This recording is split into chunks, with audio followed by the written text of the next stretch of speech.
Buenos días, buenas tardes, buenas noches, según la hora en la cual y el lugar desde el cual usted revisa el informativo La Vacuna. Los últimos días del mes de septiembre estuvieron bastante agitados gracias a las luchas feministas y ecologistas que se tomaron las calles. Una conjunción de resistencias y visiones alternativas frente a un mundo que se encuentra en crisis generalizada. En particular, los feminismos se tomaron las calles para exigir el derecho al aborto libre, seguro y gratuito. Una demanda que nos recuerda la enorme deuda del Estado con el derecho a la justicia y la vida digna para todas, todos y todes. En ese orden, en esta emisión de La Vacuna Informativa veremos, primero, aborto libre, una deuda con las mujeres. Segundo, Ecuador y el paquetazo neoliberal. Y tercero, la escritura como instrumento de control y poder masculino.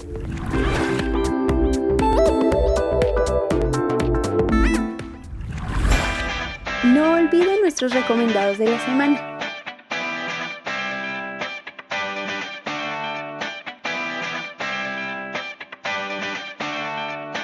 Adquiéralos en nuestra oficina física o en nuestra librería virtual.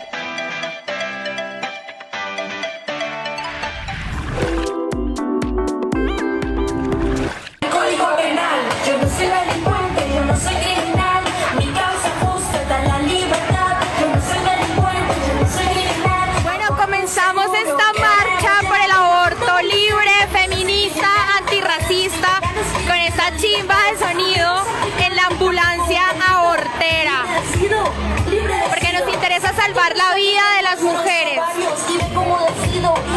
Miren esto como está verde en las calles de Bogotá. Aquí la Corte Constitucional, que tiene el deber de despenalizar el delito de aborto. Todas las feministas con sus pañuelos verdes en esta chimba de marcha.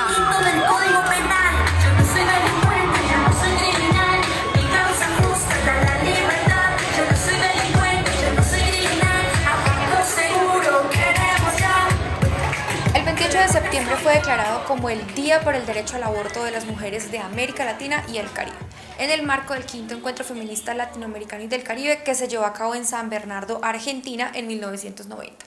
Allí, más de 200 mujeres provenientes de todo el continente declararon no estar dispuestas a, primero, seguir sacrificando nuestras vidas y nuestra salud en aras de una moral opresiva impuesta por las instituciones dominantes. Segundo, seguir permitiendo que nuestros cuerpos sean usados para reproducir el sistema que nos oprime y nos margina. Y tercero, que se siga legislando sobre nuestros cuerpos sin que se tomen en cuenta nuestras necesidades, deseos y sin nuestra intervención. Asimismo, manifestaron que 1. El aborto legal y la anticoncepción segura y eficaz son derechos humanos a los que debemos acceder todas las mujeres del mundo, más allá de nuestra condición social, económica, étnica, religiosa o nuestro origen nacional. 2. Que los estados deben garantizar el acceso concreto a estos derechos en forma segura y gratuita mediante su legislación. Y tercero, y quizá el más importante, que solamente movilizándonos las mujeres latinoamericanas y caribeñas podremos desterrar y liberarnos de los mitos, los prejuicios, las costumbres y los intereses que por siglos nos condenaron a ser solamente reproductoras de la especie y nos negaron el derecho al placer y a decidir sobre nuestros propios cuerpos y vidas. La mujer común, digamos, la que no participa de todos estos movimientos, ¿cómo le llegamos a esa mujer? ¿Cómo le creamos conciencia?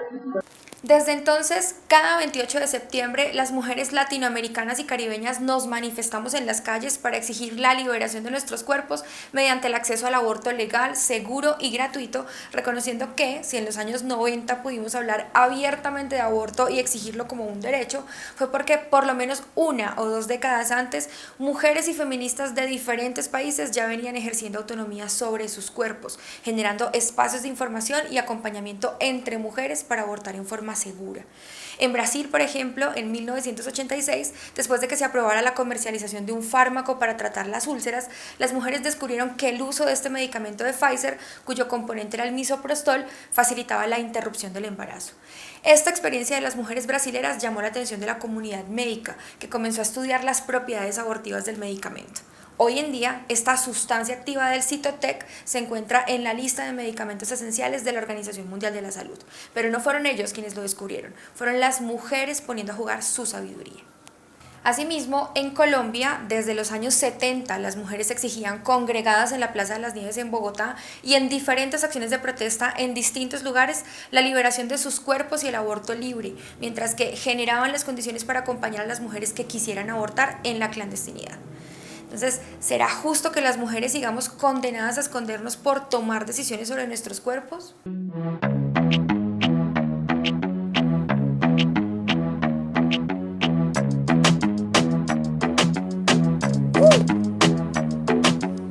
Esta es mi so, ella me cuida. Esta es mi so, es una decisión. Esta es mi so, buscando salidas. Tsunami febristona, más misoprostol. Empezaron por el verde de la selva. Encontraron una planta poderosa, descubrieron en ella los beneficios para usarla. Por esta y muchas otras razones, como aquellas que plantea el movimiento colombiano Causa Justa, el horizonte debe ser la libertad y, por supuesto, la despenalización total. Podrán estar o no de acuerdo académicos, científicos, pastores, políticos, opinadores profesionales, tuiteros y todos los que se atreven a opinar sobre los cuerpos y las decisiones de las mujeres, en su mayoría hombres, pero eso no hará que las mujeres dejemos de abortar. Con o sin su consentimiento, las mujeres seguiremos afirmando autonomía. Lo hemos hecho desde tiempos inmemoriales, con nuestros saberes brujeriles y médicos, o desde el voz a voz, como las mujeres brasileras, en la clandestinidad, como todas las que acompañan a sus amigas, familiares, parceras, porque no se cuenta con el dinero o la información, y así sucesivamente. Así que está bueno dejar la hipocresía y generar las condiciones para saldar esta deuda histórica con las mujeres en materia de salud y justicia.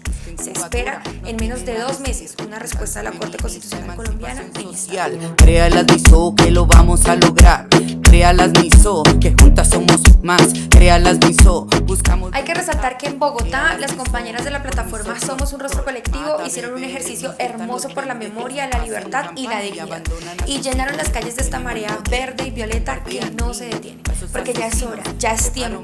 Las mujeres rebeldes aquí estamos y no desistiremos. Pueden avanzar con nosotras o quedarse con su pensamiento obtuso y retardatario, pero cada 28 de septiembre les recordaremos que lo mínimo para que alcancemos una sociedad igualitaria es la despenalización del aborto en forma total. Y aprendiendo, juntamos las aguas para seguir creciendo. Con la marea verde nos vamos rodeando. Contra los prejuicios seguimos abortando. Así es que se dan las transformaciones, en las calles exigiendo nuestros derechos, como les corresponde ahora a ecuatorianos y ecuatorianas que, a pesar de la denominada luna de miel, como se conoce el primer año del gobierno de Guillermo Lazo, enfrentan un lesivo programa de reformas acordado con el Fondo Monetario Internacional, con el cual pretenden ajustar al país a los más evidentes intereses del capital, a partir de un ajuste estructural de la sociedad, cruzado por reformas sociales, económicas, políticas y laborales. El rechazo de los movimientos sociales a esta pretensión ha sido inmediato, lo que vaticina que Ecuador se adentra en una coyuntura de intenso conflicto social. Veamos. Una explosiva investigación periodística reveló este domingo que 14 líderes mundiales en activo y cientos de políticos, celebridades y líderes religiosos evadieron impuestos escondiendo fortunas de miles de millones de dólares en paraísos fiscales. Entre ellos hay 3 presidentes latinoamericanos, el ecuatoriano Guillermo Lazo, el chileno Sebastián Piñera y el dominicano Luis Abinader, según reveló la investigación bautizada Los Papeles de Pandora, del Consorcio Internacional de Periodistas de Investigación. En la lista figuran además 11 expresidentes latinoamericanos, entre ellos los colombianos César Gaviria y Andrés Pastrana, el peruano Pedro Pablo Kuczynski o el hondureño Porfirio Lobo. Según el diario español El País, entre los implicados hay más de 90 personalidades de América Latina, entre ellos artistas como la colombiana Shakira. Otros implicados son el rey de Jordania, el ex premier británico Tony Blair, el entrenador de fútbol Pep Guardiola o el cantante Julio Iglesias. En la investigación de los papeles de Pandora han participado unos 600 periodistas que han examinado unos 1,9 millones de documentos filtrados por fuentes anónimas. Bien, como acabamos de ver, la situación en el mundo a través de la publicación de los Pandora Papers da cuenta de los mecanismos que utilizan las élites del poder para soslayar las responsabilidades tributarias que tiene cada uno de ellos en sus respectivos países. Las élites con esto demuestran que no confían en sus países, que quieren su dinero a salvo en estos grandes paraísos fiscales por fuera de toda mirada que ellos consideran inquisitiva para cumplir responsabilidades fiscales. Pero sin embargo lo que choca es la doble moral de las burguesías que le exigen a sus sociedades que cumplan con obligaciones fiscales. que le presentan un escenario de crisis inminente si no cumplen esas obligaciones fiscales y que gravan a los salarios, a los más pobres, a los más vulnerables y que además no permiten que los más pobres, los más vulnerables puedan generar escenarios de salida a esa misma crisis. En consecuencia, los Panama Papers, que no tienen nada que ver con Wikileaks, que no tienen nada que ver con Assange, ni mucho menos, sino con un conjunto de periodistas vinculados además a periódicos muy afines a las élites del poder mundial, dan cuenta que en América Latina, sobre todo en América del Sur, hay dos gobiernos que se han caracterizado por esa doble moral, por ese doble discurso. De una parte el gobierno de Piñera y de otra parte el gobierno recientemente electo, además de Guillermo Lasso. En el caso de Piñera la acusación es muy grave porque da cuenta de cómo soslayó responsabilidades ambientales para actividades mineras para proteger su inversión, su fideicomiso, y cómo utilizó el sistema político para evitar los controles ecológicos a inversiones mineras de tal manera que se pueda salvaguardar el valor en papeles del presidente Piñera. O sea, eso es corrupción en cualquier parte del mundo, ¿no? Y en el caso de Chile se evidencia el deterioro de la clase política gobernante, el deterioro de la derecha. En el caso del Ecuador, nosotros tenemos un presidente que se elige con un discurso aparentemente fácil, y es el discurso que la inversión extranjera directa va a resolver los problemas del país. Dijo que si le permiten un margen de maniobra el presidente Lasso en el Ecuador, él va a permitir en apenas 100 minutos resolver todos los problemas del país a través de la apertura de la inversión extranjera. Una de sus frases fue más Ecuador para el mundo y más mundo para el Ecuador. Entonces, ese discurso da cuenta que la burguesía en el Ecuador y en todas partes del mundo, podría decirse, ha convertido a la inversión extranjera directa en una especie de fetiche, en una especie de puerta secreta en virtud de la cual se van a resolver los problemas sociales.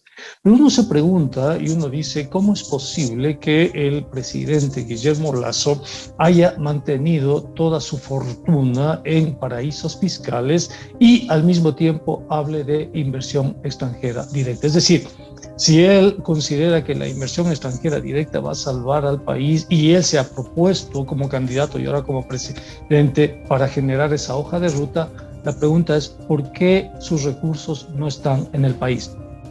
¿Por qué el presidente Lasso no confía en el país? Y una de las cosas que vemos que parece también interesante es el hecho que en el año 2020 el entonces presidente ecuatoriano Lenín Moreno llegó a acuerdos con tenedores de bonos soberanos de la deuda. Acuerdos con tenedores de bonos soberanos de la deuda para renegociar esos bonos y cambiar los bonos que terminaban en el año 2030 por bonos que terminan en el año 2040. Pero los tenedores de bonos de la deuda le dijeron, ok, no hay problema, siempre y cuando el gobierno suscriba un acuerdo con el Fondo Monetario Internacional. Y aquí tenemos otra vez el retorno del Fondo Monetario Internacional a la región. Hay dos países que en este momento forman parte del tablero estratégico del Fondo Monetario en la región. El uno es Argentina y el otro es Ecuador. Lo que sorprende en el caso ecuatoriano es que el Fondo Monetario Internacional aprovecha la coyuntura y le exige al Ecuador uno de los programas de ajuste más radicales que se puedan haber imaginado, diseñado y pensado en las últimas décadas. Es el programa más fuerte, más potente que el Ecuador ha tenido que suscribir y que al Ecuador le han tenido que imponer. Este programa, firmado con el Fondo Monetario Internacional, tiene dos grandes ejes, dos grandes aristas. De una parte está una arista, un eje que se llama el ajuste estructural o también denominado consolidación fiscal.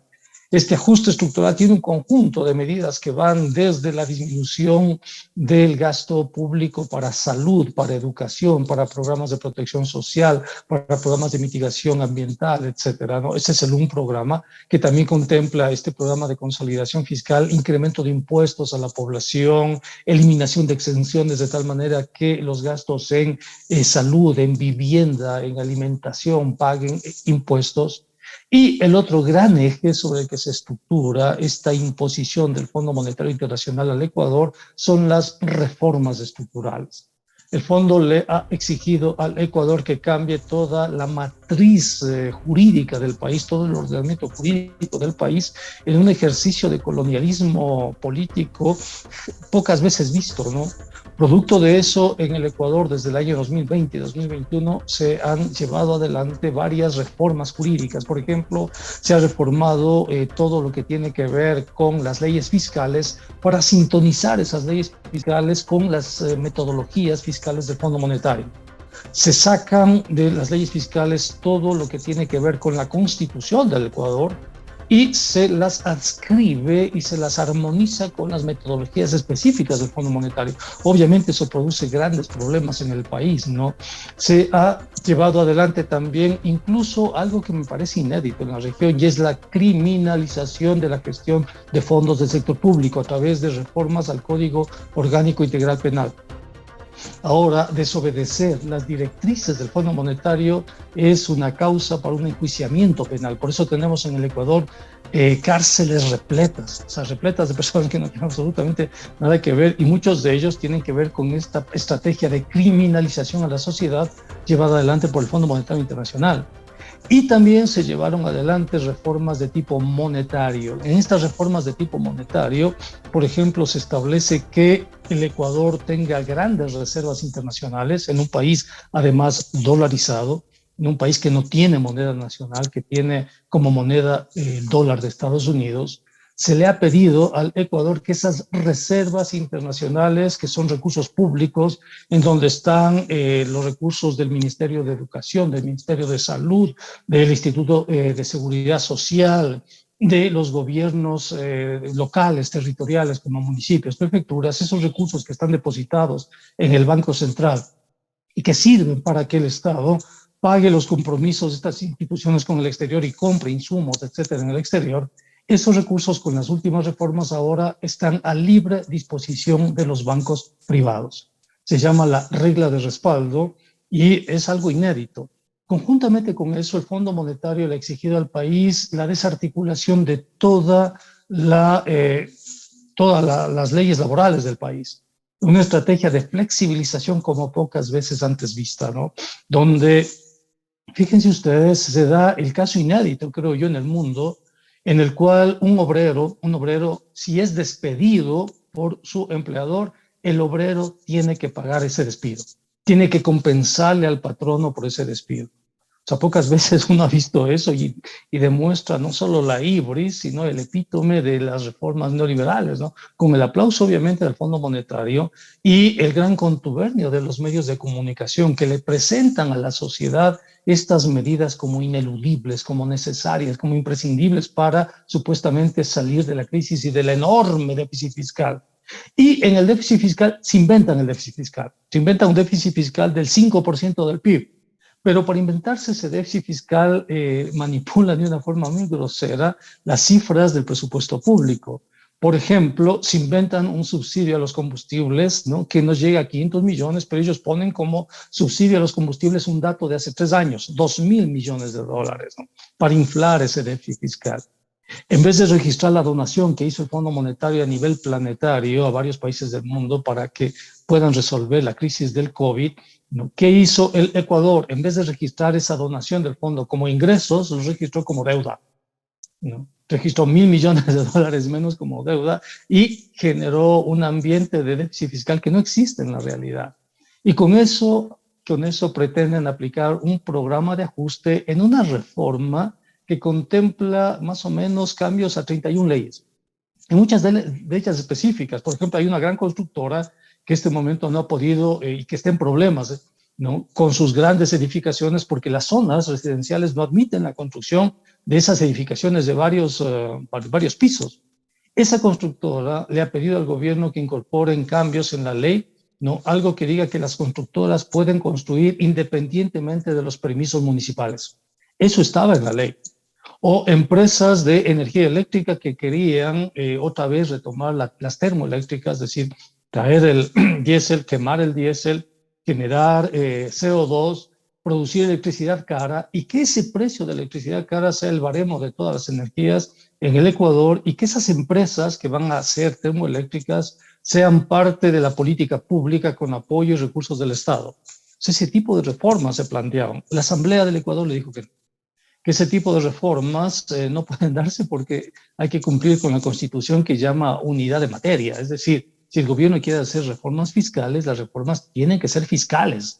No pueden establecer reformas, qué sé yo, a la ley especial de Galápagos, a los territorios locales como municipios y prefecturas, etcétera, ¿no? Ha sido devuelta esa ley. Las organizaciones sociales en el Ecuador ya están en pie de lucha, van a movilizarse. Los partidos de la izquierda en la Asamblea Nacional, que son este momento conforman una mayoría en la Asamblea, básicamente el partido UNES, que pertenece al expresidente Rafael Correa, y Pachacuti, que pertenece a la CONAIE, el movimiento indígena, este momento han decidido confrontar al gobierno. Se viene una fuerte pugna de poderes en el Ecuador, se viene una manipulación mediática a nivel internacional indicando que son el retorno otra vez de sectores intransigentes, etcétera. Pero en realidad se viene, si se quiere, la resistencia social a una dinámica de ajuste, a una dinámica neoliberal, pocas veces tan radical, y en un contexto que es el mundo post-pandemia, que no la amerita, que parece más bien anacrónico, contradictorio. Bien, amigos y amigas, muchas gracias por escuchar. Este ha sido un pequeño resumen de qué es lo que está pasando en el Ecuador, qué es lo que de una u otra manera está sucediendo y para permitirnos entender esta grave y conflictiva situación. Muchas gracias y hasta pronto.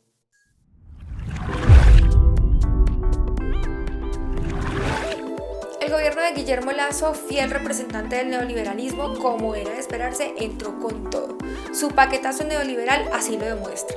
Las luchas sociales que ya anuncian los pueblos indígenas, así como los movimientos sociales en toda su diversidad, indican que esta sociedad retoma la ruta que abordó en el año 2019 y con la cual paró el paquetazo del expresidente Lenín Moreno. Esperemos que de estas luchas nazca y se proyecte una alternativa de cambio real para el vecino país. Un cambio que en el campo de las resistencias globales va llegando de la mano de los movimientos feministas, persistentes en su propósito desde hace varios siglos. Veamos el informe que preparó el equipo del Desde Abajo.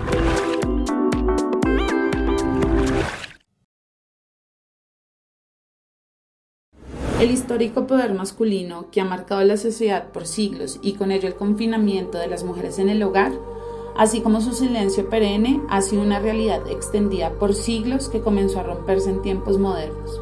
No siempre fue así, ya que existió un tiempo donde las mujeres alcanzaron a ser el referente fundamental de los núcleos humanos, origen y soporte de la vida. Las historias tejen nuestro imaginario y sin ellas, este simplemente no existiría. Esto lo afirma la escritora italiana Ginebra Bompiani, que en su libro La otra mitad de Dios explora en el tiempo hasta poder asegurar que la imagen de la diosa madre, que antecede por mucho a la de un dios padre y cuyo culto fue derrotado por el patriarcado, acabó siendo borrada de nuestra memoria. Penso che molto sia colpa del patriarcato. Esta diosa, que no es simplemente madre, sino generadora y regeneradora, diosa de la fertilidad, de las artes y las técnicas, de la naturaleza, los animales y las plantas, del nacimiento, la vejez y la muerte, es desplazada por el gran Dios Padre Omnipotente, creador del cielo y de la tierra, amo de lo creado, Dios de los ejércitos, exterminador de los enemigos, Dios del castigo y de la venganza. Este Dios masculino, con su sentido de propiedad, su pulsión bélica y destructiva, así como su confianza en el progreso, ha ejercido un dominio histórico y es el fundamento del patriarcado, con el cual ya nada queda intacto, ni la diosa, ni los hombres, ni las mujeres, ni la naturaleza, ni la palabra fluida. En su libro comenta que la escritura es el aliado más poderoso que el mundo masculino haya tenido. Hizo posible, estable y creativa la patriarcalidad, incluso la volvió poética. A diferencia de la oralidad, que es el lenguaje de la prehistoria, y lo matrilineal, la escritura, durante milenios exclusiva de los hombres, interrumpe el flujo narrativo, detiene el pensamiento, encapsula la voz, instaura las leyes y desde su nacimiento ha ensombrecido a la otra mitad de Dios. La escritura, por tanto, como instrumento de control y poder y como prerrogativa masculina, hasta hace más o menos 3 siglos, ha sido explotada por el más fuerte para escribir su historia, como las escrituras que justificaron el monoteísmo, todas ellas de tipo machista. Según su exploración histórica, en variedad de civilizaciones prehistóricas, la divinidad y los cultos eran femeninos. La divinidad era una diosa, así que en cierto sentido el monoteísmo era femenino, pero en forma muy distinta al Dios masculino, porque la feminidad es una y 100.000, no tanto como el politeísmo griego, donde se dividen en divinidades, cada una con su nombre, aunque en un Olimpo, sino como en los cuentos de hadas, donde la figura materna se divide en bruja, madrina, madrastra, esposa del padre, madre de las hermanas, pero siempre la madre. En cierto sentido, también para la diosa es así, de manera que el monoteísmo, tal como lo entendemos, es ciertamente masculino, pero no es que haya nacido a partir de la escritura, sino que nacieron juntos. La escritura nació hace 4.000 años antes de nuestra era. El patriarcado europeo al oeste y al sur comienza unos 2.000 años antes. Son coincidentes, van de la mano, y seguramente es la escritura de las iglesias, las mismas que han hecho que el patriarcado sea dominador y triunfante hasta ahora. El cristianismo, como una de estas iglesias, en este sentido, se salva un poco por la figura de María, en el cual confluyen muchísimos rasgos de la diosa, en particular 3, la Virgen, la Madre y la acompañante a la muerte. Pero María no es una divinidad como Jesús, que es un hombre y una divinidad. María tiene todos los atributos de esta, pero no lo es. Como todo poder y tradición que tiene un origen, el poder masculino tendrá un final. La tranquila observación de las luchas de las mujeres a lo largo de los 2 o 3.000 últimos siglos evidencia que así será. Su creciente ola de país a país, de continente, con algunas excepciones que también serán superadas en pocos años, dejan ante la vista de todas y todos que las mujeres creadoras de un feminismo con diversas raíces y entre ellas unas populares de amplio espectro, vamos recuperando el lugar que nos corresponde en la historia. Son unas luchas para nada fáciles, pero que cubren el conjunto de los significantes sociales, entre ellos el lenguaje y la escritura inclusiva, donde ellas vuelven a figurar de manera directa y no bajo la sombra masculina. Cambios que alcanzarán un puntual de ruptura total cuando las sociedades, en un esfuerzo compartido entre ellas y ellos, hagan realidad el ecofeminismo, una profunda revolución feminista que impacta a todo, no solo a la mujer y su lugar en las sociedades, sino también a otras 2 víctimas del patriarcado, la naturaleza y los animales. Un impacto que no será posible dentro del capitalismo, pero sí dando cuenta de él. Esperemos que este sea el momento en el que florezcan todas las revoluciones. Nosotras seguiremos en nuestra apuesta por configurar un sistema alternativo de comunicación que promueva el pensamiento crítico y la acción transformadora. No olvide compartir y comentar este video, porque estar bien informado es la manera más sencilla de afirmar nuestra rebeldía. El trabajador informal está más expuesto al contagio, a la presencia de la pandemia. Por eso digo yo que independientemente de la pandemia estamos hablando de una crisis de humanidad. Mayores sectores alrededor del mundo asumen hacer una transición hacia una sociedad distinta. No podemos volver a la normalidad porque era precisamente esa normalidad la que nos afectaba, ¿cierto? Las dinámicas comunitarias que la pandemia ha permitido encontrar otra manera de hacer política, de una democracia directa, de que si nosotros no nos cuidamos entre nosotros, pues de arriba para abajo no nos van a cuidar.